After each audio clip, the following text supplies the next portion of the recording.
Opinions expressed are those of the program host and guest and not WSTU. WSTU does not endorse any products mentioned. Any reproduction or retransmission of this broadcast is strictly prohibited without written consent of WSTU. The Treasure Coast longest-running local talk radio show is on the air. The Treasure Coast Forum, brought to you by... Get interested, get educated, get involved, and give us a call with your opinions at 220-9788. And here's your host of the Treasure Coast Forum. Welcome back, everybody, to WSTU, the Treasure Coast Forum. I'm your host, Reese Gabbett, and I'm here with Frank. Yes. Just us two. Yeah. Sam might come later. We'll see. Yeah. So good news. We're giving you the day off next week. Yep. For Thanksgiving. I appreciate you don't that. have to report to duty here at the radio station. Thank you. I appreciate that. Yeah. So, Florida is in the news again. We're still with the election. Mm-hmm. We're still counting the ballots in Palm Beach. Still Broward? And Broward County. Yeah. And there's some interesting things going on. I took the time to kind of look a little bit online. One of the things is, in fact, CNN reported the race between incumbent Bill Nelson and challenger Rick Scott in Florida's Senate race may seem close, but history says it will not flip. So it's just not close enough to make a difference. And even with the, hanging chads or whatever it is they're examining, the equipment in Palm Beach County that's supposed to count the votes broke again. How is it always these counties? It's frustrating. So their deadline was 3:00 today. And did they meet it? No. Okay. So much for a deadline. Yeah. There's judges. There was a judge and a Florida judge that they were asked. They petitioned the court to extend the count, and the judge says no. This was supposed to be. This is your deadline. Yeah, you have to live up to it. Everybody else can do it. You got to do it. So it's the numbers still aren't in yet. So yeah. Anyways. Are they going to even be counted if they aren't in already? Well, so there's different things. So they're counting the Senate votes, and then they have it all sorted out different things to do. And then they're talking about perhaps the gubernatorial recount, if that's going to happen or not. And it's just a slow drip process. So very, very I don't know why they're frustrating. taking so long when every other county. I mean, are other states having this issue, or is it just Broward and Palm Beach County? Other states are still counting. There is a election, I think, in Utah. Mia Love in Utah thought she was out, and looks like she may actually hold her seat in Congress. Wait, so she was after she was election night. She was an incumbent, and they're still counting in Utah. They're still counting. They have a different process, but generally, what happens? So when there's an election and you look at the votes counted and the votes remaining to be counted, and you look at the difference in the votes cast for one party and the other, and if the amount of votes that one has over the other is greater than the votes that yet to be counted, they can call the election. Yeah, and they would still continue the count.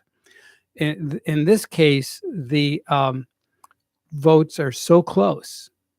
They thought she had it, then they thought the opposition candidate won. Mm-hmm. Now they're thinking, once we get all these all fully counted, maybe Mia Love may actually pull this out.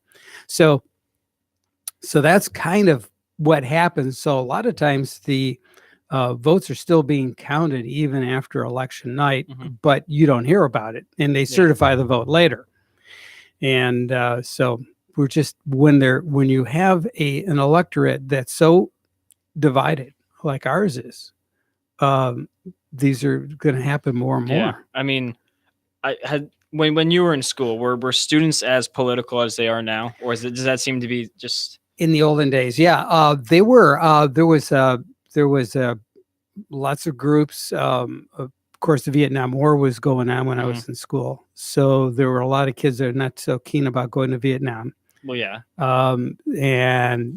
So there was a lot of political awareness, mostly because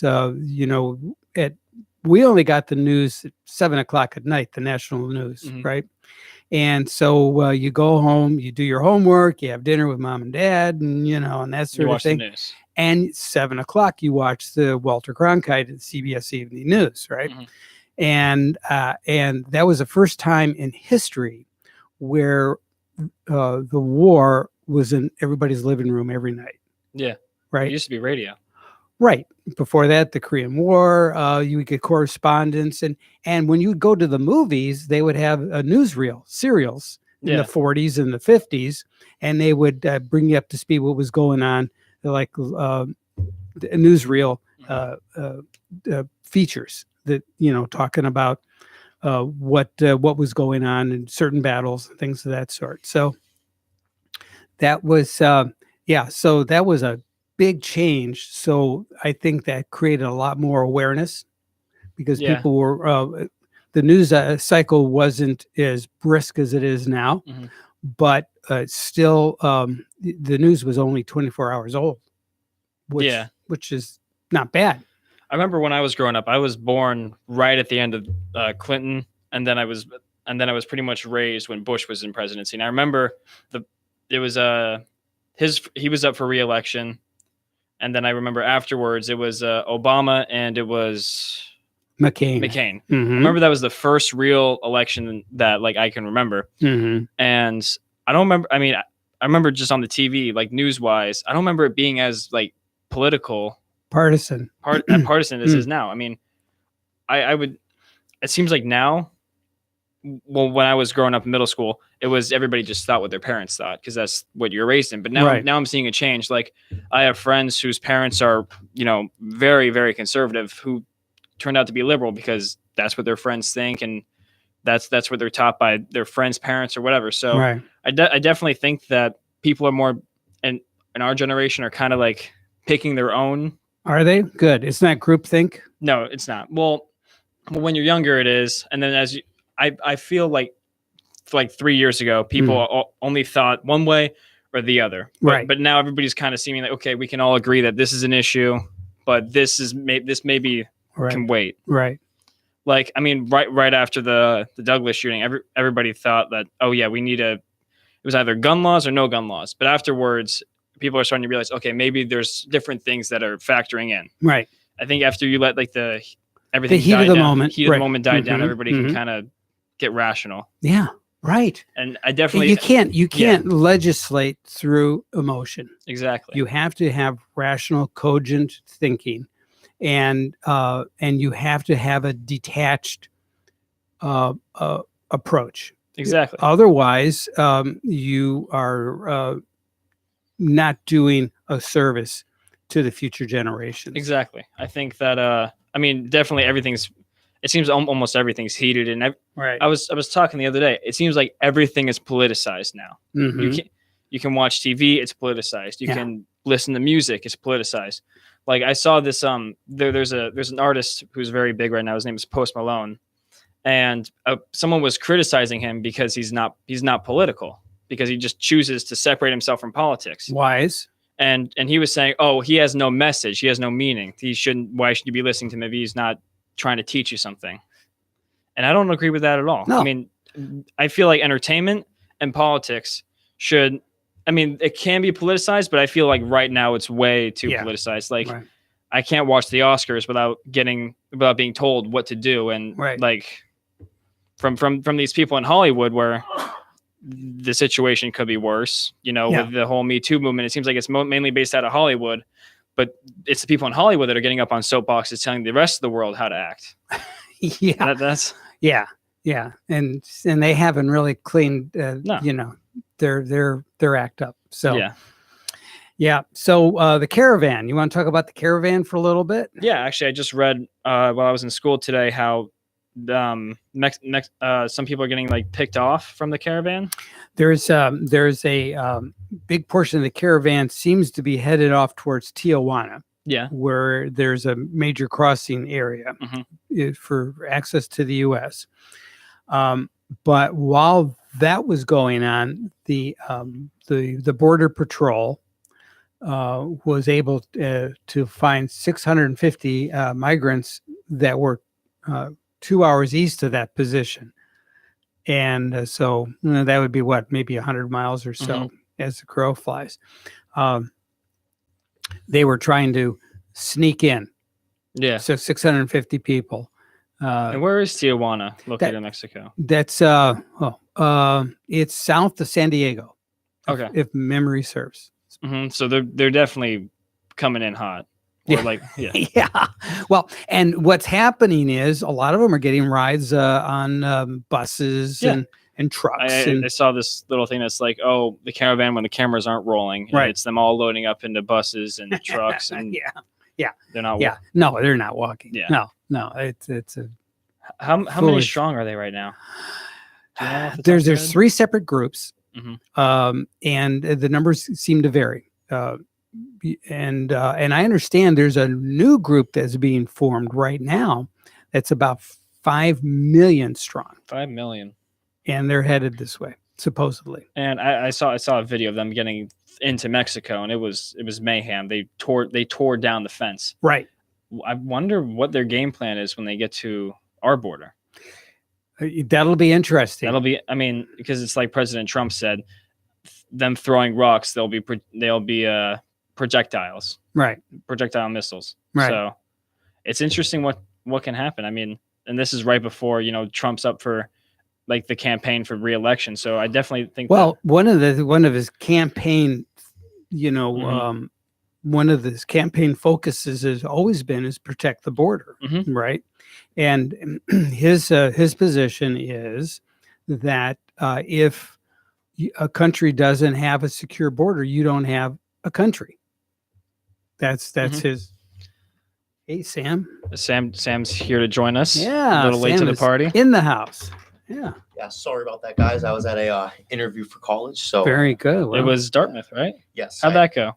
it went pretty well. Actually, I think the interviewer may be listening right now. So, hi, Julie. Thank you for the interview again. If you are listening, We can talk about that later. We were just Yeah. we were just talking about the caravan. gotcha.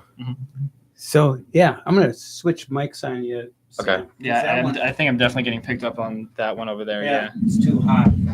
So we'll try this one. All right, Nice. try that. We good? No. Uh-oh. Is it not plugged in? Yeah, we'll try this one. All right. There we go. Whoa, hello. A little too loud. There we go. All right. Very well, good. Yeah, we were just talking about what we think Trump is going to do when the caravan gets here. Interesting stuff. I Mhm. mean, I don't know if there's gonna be like a display of force because like that would probably be very problematic. Well, I think the display of force is, they've got, they got what is that barbed wire Yeah. that they're running I mean, through there, and then the soldiers are there Yeah, too, the National Guard, right? right? I showed you what they did at the Mexican border, right? Did I show Oh, you that video? I didn't see They that. were jumping over the fences and Oh, they yeah. tore the fences down and they all ran in. Yeah, they Yeah. rushed. Yeah, I don't see them bum rushing. Yeah. Yeah. That's not going to happen, No. and they'll be collected. And whether or not if the Mexican authorities gives us a little easement Mhm. space, so we may be able to position our troops in advance of the barbed wire, and to further discourage them. Yeah.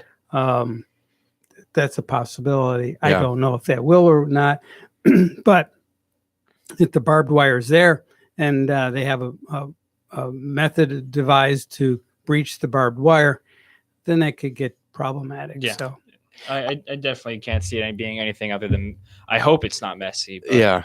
yeah, I mean, I pray. with one group Yeah. having 5 million. Would you say 5 million? 5 million is a new group being formed. I heard in the news recently. That is Really? a Yes. large sum of people. Yes, and these are a few thousand in these groups, right? Mhm.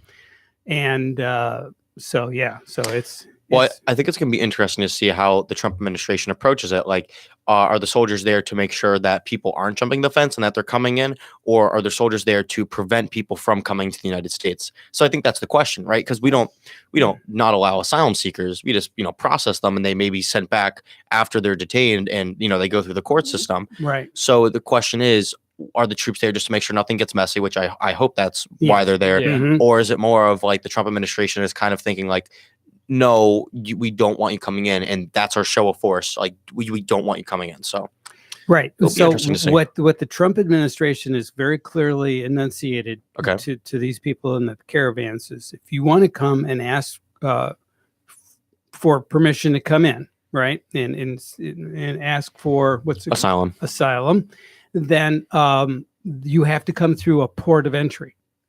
Yeah. If you come through a port of entry, we will listen to your asylum plea. Okay. If you try to come in any other way, it's going to be a no-go.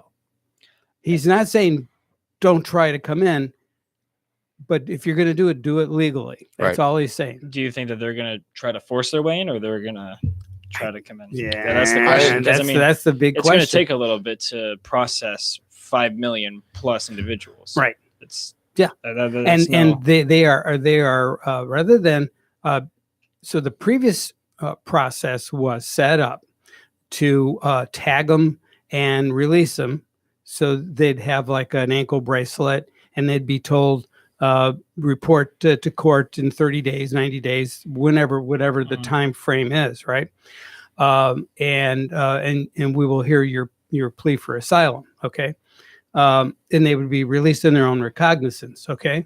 Not so much now. So the Trump administration says, we're going to build a tent city. You show up, Those work well. and we're going to give you a place to stay in 3 squares, but you're not coming in. And then when it's time to hear your case, then you'll be there, and you won't, because what happens is there's people that cut off their ankle bracelets, Yeah. and they're just in. Yeah. And the Trump administration says not so much. I don't think the tent city is going to work out very well. Yeah. Interesting idea. But I that's- know in Europe they have a little bit of trouble with migrants, going to tent cities and burning them down, and rampant rape and sexual assault and stuff like that. So interesting. I think that, like, personally, I think what's going to happen is they're going to get to the border, right? They're probably be working overtime to process everyone. Whether or not they're detained, I don't know. If they show if it's a port of entry, So if you they think they're show going up, to let them in? if they show up at a place that's not a port of entry, they're just going to be turned around, right. and refused. So But you think we're going to let them in? I think that, if they come to a port of entry, they'll let them in, right? Process them like they usually do, and it's just going to disappear from the headlines, kind of like with the children separation that happened. It wasn't that big of a problem. Actually, it was not even a Trump administration policy. It was perpetuated by the Clinton and Bush and Obama administration. Correct. Right? Now, Trump's zero tolerance policy kind of exacerbated it, but that wasn't, and then he ended it, right? So if Yeah. anything, going off on a tangent. But I think that it's just, they'll be processed, and Mhm. we'll forget about this a couple months from now. And it's just going to, just how our immigration system works. Not a very big deal. Now, about that couple million people who are considering, that may be a little bit of a bigger headline, but Yeah. until then, Yeah. Wow. Yeah. Yeah. it's crazy stuff.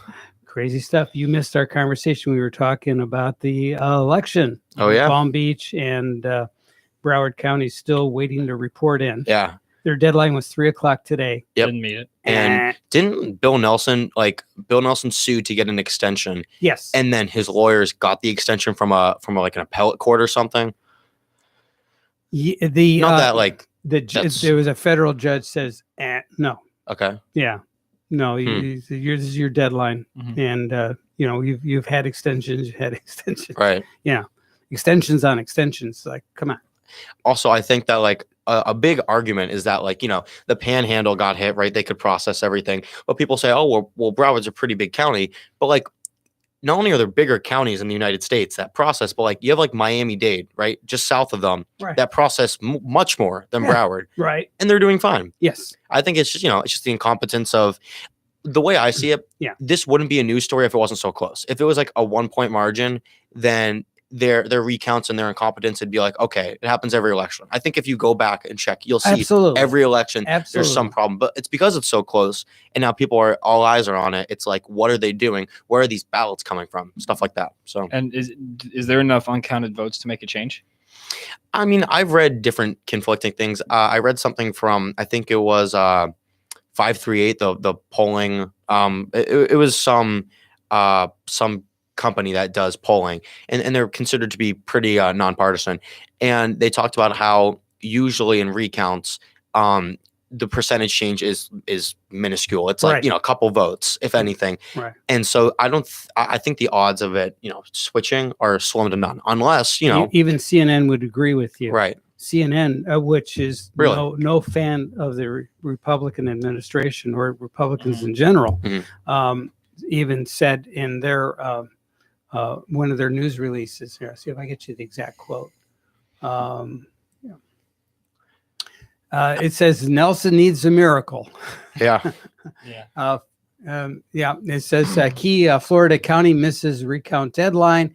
A court ruled that the deadline for Palm Beach County, one of the state's largest, God, the thing keeps moving on me, won't be extended. Okay. And yeah, so it's just, oof. Yeah. I'd just like to take a moment to say, earlier this week, Osiris, he was here. Mhm. He told me earlier this week that they had a big youth and government meeting at the middle schoolers for the middle schoolers, and they were talking about all the great things YIG does, and they were talking about this radio show. And I was told that there was going to be a bunch of parents of those YIG, future YIG kids listening. Okay. So I'd just like to take a moment to welcome any newcomers to the show. Yeah. Right. Yeah. And you can give us a call here Yep. at 220-9788 if you want to participate in this show. Exactly. Wouldn't that be Ask- fun to get some middle school kids on here? Yeah, Ask- that'd be awesome. Ask our panelists some questions Yeah, and we'll get There you go. we'll get their cogent answers. So exactly. Very good. yes, it's, we got, whoa, here we go. There we are. And guess There we go. what? It's time a- for a recreational. Recreational. It is time for our regulation Regulation timeout. timeout. Recreation Live timeout. And we'll do some jumping jacks while we're on timeout. All right. So stick with us.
And now it's time for today's Southeast AgNet Report, which is brought to you by Everglades Farm Equipment, a family-owned business for the past 50 years with 10 Florida locations, including Fort Pierce, Okeechobee, and Loxahatchee. Stay tuned. We'll be right back.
And we're back on WSTU 1450 AM, the Treasure Coast Forum. I'm joined with Reese and Frank, and I think we have a caller on the line. I think we've got Bob on the line. How you doing, Bob? Hey, how you doing, guys? Glad to hear that that college interview with University of Phoenix Online Junior College went well. I didn't know they gave interviews, but yeah congratulations on that. Yeah, we got, while we were on break, I found the quote from CNN. Actually, I had to go to another forum because CNN already took their quote down. But Awesome. CNN, 2 Democrats, you guys need a miracle to win in Florida, and it's not going to happen. So that... somebody's on drugs at CNN. Right. Well, and I think there's just a little taste of realism, because one of the things that we were talking about before the break was the fact that very difficult for many of these elections to get overturned. Yeah. Very, very unusual. It happens, but statistically, it's not a likely scenario. Mm-hmm. I'm starting to think, I don't know, I might be paranoid here, but I'm starting to think my vote, and I vote in person Tuesday and the 6th, and I think it might have got thrown away because there was 3 girls that came together in front of me, and they were talking about voting Democrat the whole time. And when we were walking out, they, the red, white, and blue sticker that says I voted. Well, They got those. And then after I was coming out, they put one on me. It was like a green triangle that says I recycle. What does that mean? I mean, they recycle his ballot. Yeah, and I live in a condo. We don't have recycling, so I don't know. All right. Yeah. But yeah, did you hear about that? I heard something about a judge. I don't know. I don't think it was in Florida. It was in another state about one election. They were talking about hand counting. Yes. And there's the thing about signatures not matching. That's Florida. Yeah. That's a little tough sometimes because people's signatures do change. Exactly. So it's a good idea. This could be a good opportunity for us to remind our listeners that if you have a signature on file, if you are a regular voter, even if you're not a regular voter, if you are a voter and you want to go and make sure your signature matches up, and it's been a few years, because if you signed up when you were 18 and now you're 68, likely your signature has changed. And so I think they should. I think if you vote in person, I think everybody should, if they're able-bodied enough or not overseas fighting for us or whatever. I think when we vote, they give us that big ballot. Maybe they should have like a little plastic thing you pull up and you actually put your finger on it and put a fingerprint on it. I'd also like to have a receipt on it.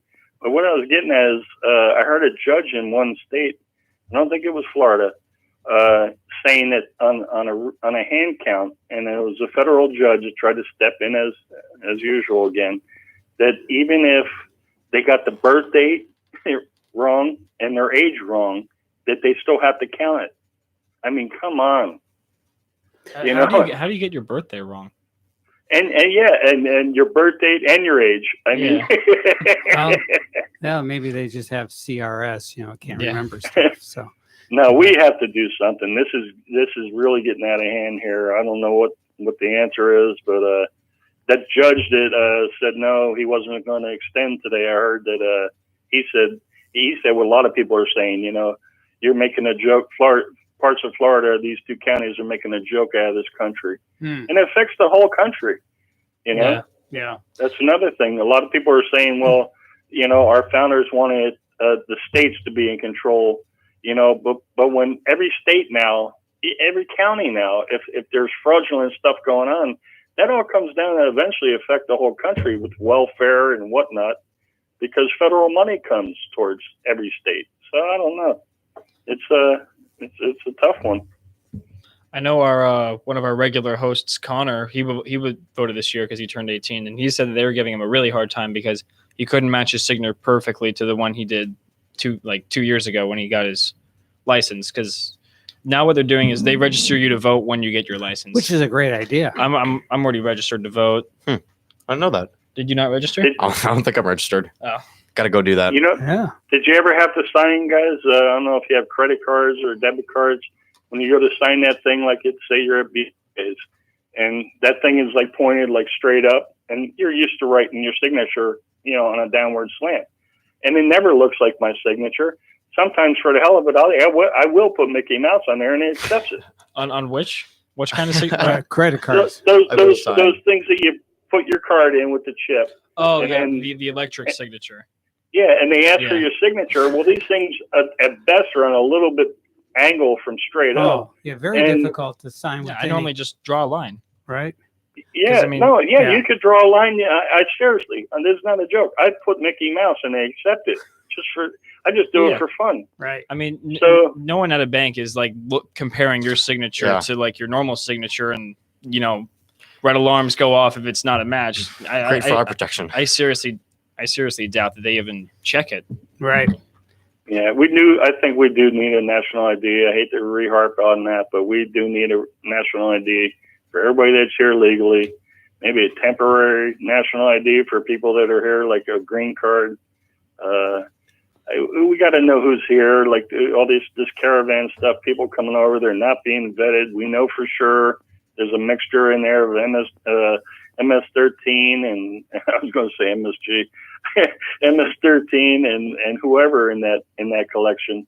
I mean, we have to know who's coming into this country. They got to come here legally. It's just getting really out of hand here. And the fact that the Democrats don't care who comes in, they just want the votes. I mean, they're acting like it's like we're fighting King George, the third, Frank, again? Yeah. That Washington fought. they're trying to do a lot of things. Everything is going. They don't like the tax cuts. They don't like secure borders. Then we might as well. George Washington might as well be fighting King George III again. Yeah. I don't know. I don't get it. The scary thing for me is the Medicare for all.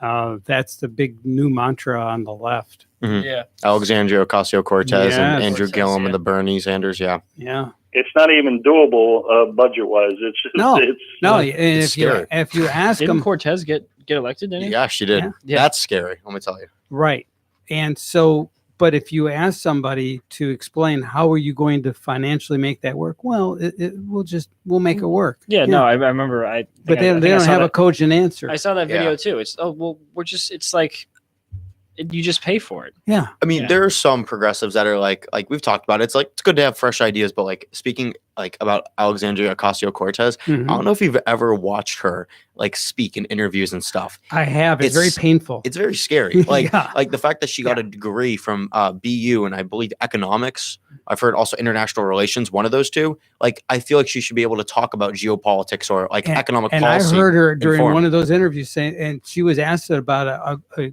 global issue, Yeah. and she said, "Well, global issues are something that are really outside of my wheelhouse." Yeah.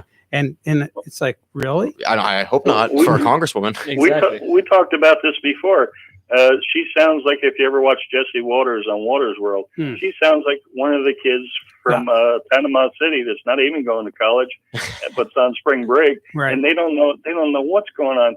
Now I heard the other day, and it was on a network. I don't even think it was even Fox. So it was one of their them networks, and she's actually saying that she's struggling right now because she was like a bartender like a year or so ago, and apparently she's saying now that she has to make it.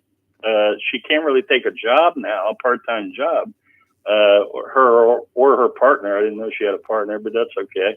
And I think she's fishing for that GoFundMe stuff because she's saying, I don't know how I'm going to make it till January, till I get a paycheck from Washington, without, I can't take on a part-time job. I'm very busy, Mhm. trying to get ready for Washington and okay, Medicaid for everybody, Medicare for everybody. Okay. Yeah. Hey. Maybe she should go back to bartending. It's just at least a part-time, well, she said, no, she can't even do a part-time. It's scary to me. I don't know. How can you finance a country if you can't finance your own Yeah, your own. to make it till January? It doesn't make sense. Well, apparently she was a write-in or something. Apparently they say that she didn't have to do the preliminary to get elected. I mean, everybody just kind of wrote her name. I guess all the people from She the was a bar. write-in. She wasn't didn't even No, primary in she there. didn't. She won a primary without even signing up for the primary. Wow. So, Wow. so all these people from the bar, I guess it's a partner bar. I don't know. All of New York City, I guess, all of a sudden became that part of Queens District, and they voted for her. My goodness. And naturally, the guy that was supposed to take over Pelosi's spot is the one she beat. And he just figured he had it won again because he'd won it so many times before. Right. Like Pelosi, they don't care. I'm going to win. I'm going to win. My district. The guy didn't spend any time in his district thinking he had it made in the shade again. He was the one that everybody was talking about taking over Pelosi's spot if they won the House. Right. Right. Well, And she beat him without even signing up for a primary. No money, nothing. it's amazing. Yeah. Hey, Bob, we're going to take our break, but when we come back, we're going to talk about the fact that Donald Trump on a new poll is more popular than Nancy Pelosi. Chuck Grassley tells panicking Democrats, of course, Whitaker is a valid acting attorney.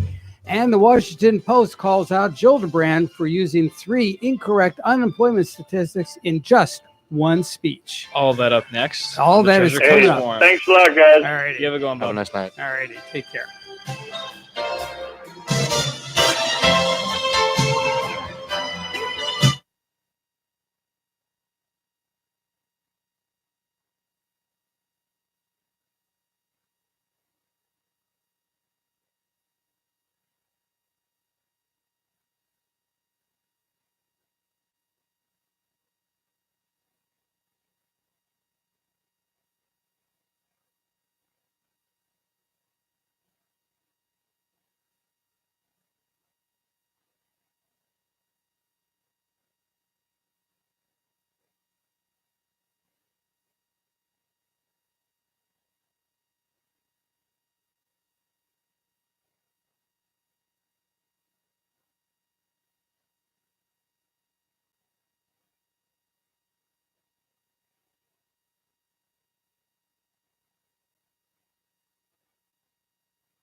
Welcome back, everybody, to WSTU, the Treasure Coast Forum. I'm here with Frank and Sam, and we're just going to jump right back into it with that article Frank pulled up. Yeah. So, what do you think? Who's more popular, Donald Trump or Nancy Pelosi? My money's on Donald Trump. Yeah. Ding, ding, ding, ding, ding. ding, ding. Yeah. Good guess. Because this is a recent poll that was just released, and in fact, that is true.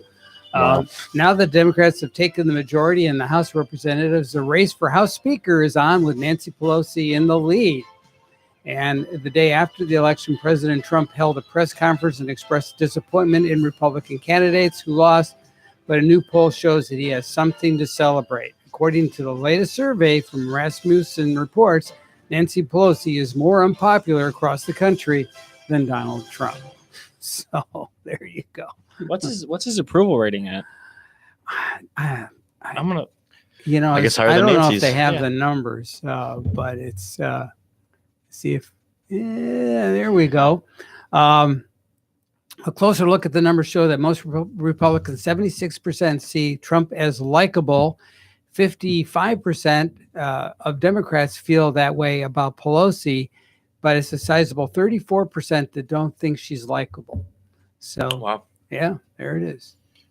Interesting to see how, Yeah. clearly the people who were polled and like that kind of is representative of like the new wave of progressive Democrats. Mm-hmm. So it will be interesting to see if she is elected. We talked about this before. If she is nominated as the Speaker of the House, like how her policies as a more, fundamental, more of a institutional Democrat are going to clash with the whole wave. I wouldn't even call it a wave, but the more progressive Democrats that were elected Mm-hmm. in the previous election. So Yeah, you're right not to want to refer to it as a wave because it was kind of a speed bump more than it was wave. it was Yeah. like not a wave, a little it was a tide, Yeah. water going in, water going out. Yeah, that's why It's just a cycle. It goes Exactly. in, goes it goes out. out. That's it. I would say it's like a, like when the wave crashed and like the foam comes up. Yeah, it's the I would foam. Compare it more, I would compare it to It's not even the water. It's the I foam. think the Republicans would have held the House if 45 Republicans hadn't bailed, Yeah. without a doubt. Yeah, because incumbency is the Yeah. in our Gov textbook we learned that incumbency is the best predictor It's of the holy someone's. grail. Haven't the- Yeah. haven't the Running Democrats, for haven't the election. Democrats had the Yeah. House forever? Well, they did for the longest time. Yeah. We always had a divided government. When Reagan was president, he had to work with the Democrat Congress, and Tip O'Neill was. But they got along great. They Reagan did well with the Democratic. yeah, Congress? because he compromised, right? And it was all about doing the best job for the American people. And Reagan was on balance likable. Tip O'Neill was likable, and they said, "Okay, what can we do together to move the ball forward?" Yeah. And they figured a way. Yeah. And that's what democracy is supposed to be. So for many years, Clinton we had a Republican Congress, and Clinton's administration was divided. Mhm. And he was successful because he again compromised. He worked with the Republicans, who had a very strong Congress, very strong House with Newt Gingrich, and so the legislative agenda that Newt Gingrich and the Republicans put forward was what made the United States successful during that time frame, Yeah. right? So kind of interesting. Senator Kristen Gillibrand, a Democrat in New York, was fact-checked by the Washington Post Thursday for 3 incorrect claims about unemployment numbers that she made while attempting to downplay the low Black unemployment rate under the Trump administration. When they declare victory at 4%, unemployment is not good enough, Senator Gillibrand said at the National Action Network conference Wednesday, because 4% unemployment means 8 or 9% unemployment in some cities, or for Black women, it means a 16% unemployment rate for Black men. It means young veterans coming out of Iraq and Afghanistan, and 20% unemployment rate. So our work isn't done. Well, of course, it's And- not done, but it's in the process of getting better. Right. The statistics for unemployment rate shows 6.2% for African American men and 4.9% for African American women.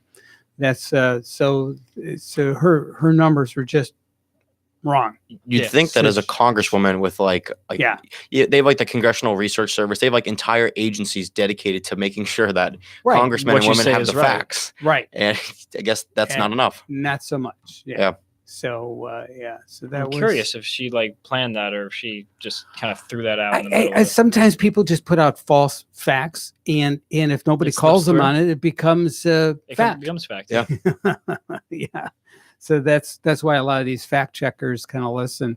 So it's an interesting process. You know, a lot Yeah. of people fact check the president because he is very generous with some of his thoughts and not necessarily accurate. Yeah. You know, and so it's good to fact check. Yeah. You know, Politico and those services, they're mhm. doing God's work, figuring all that stuff out. You know, In debate, do they fact check? it depends. Usually, people like who are very like. Usually, when people are like really well researched on a topic, you can tell if someone says something. Like I was once in a debate where someone's like, tried refuting an argument, and they said something that like everyone in the room clearly knew was incorrect because everyone read articles and articles, and so sometimes they actively fact check. It just Because depends. I remember when we were first starting Youth in Government, they told us, and this is funny, that if someone asks you a question, right? just make up an answer. Really? Yeah. Sounds like our politicians in Washington. Wow, Yeah. I think that's a 101 training for Washington. yeah, right. Well, what they did say is that if you're a freshman, you do Yeah. that, it's okay. But as you get Yeah. more into it, like None of that this year, Reese. In other words, no, in other words, you want to just make a cogent argument, not necessarily factually accurate, but make a strong argument. now what you say is, I don't have that answer right now. I'll get back to you, and they just don't get back to them. Ah, okay. But no, as you Incredible. definitely get older and you got to make your bills bulletproof. Yes. Yeah. Yes. Because actually, it's before we Yeah. leave. Mhm. This weekend, me and Sam are going to a YIG FDC, a fall district conference, Okay. where we will present our bills and And hope that it'll And- be adopted for future consideration. well, this is just to get started and Ah. prepare for the state assembly. right. Yeah. Right. So we bring our bills. We like talk to like commissioners and different like department heads, and we like work on stuff. So we have a good time when we travel. Yeah, I Yeah. guess so. So you get so is that what they call marking them up? Marking up a bill, it kind of Yeah. Just making sure that because Mm-hmm. last year was like my first year in like big boy YIG, Mhm. Same. and people were they were going at it. Yeah. Like it's vicious. You got to be well read. All right, we'll bring in your bills not next week because we won't be Nope, here, but but the week after. after, and we'll love to read them. Absolutely. Awesome. All right, I love it. Alrighty. All right, gentlemen, have a great Thanksgiving. You too. You too. And happy Thanksgiving to everybody out Happy there Thanksgiving, listening. everyone. Indeed. All righty. And thanks for listening to Treasure Coast Forum.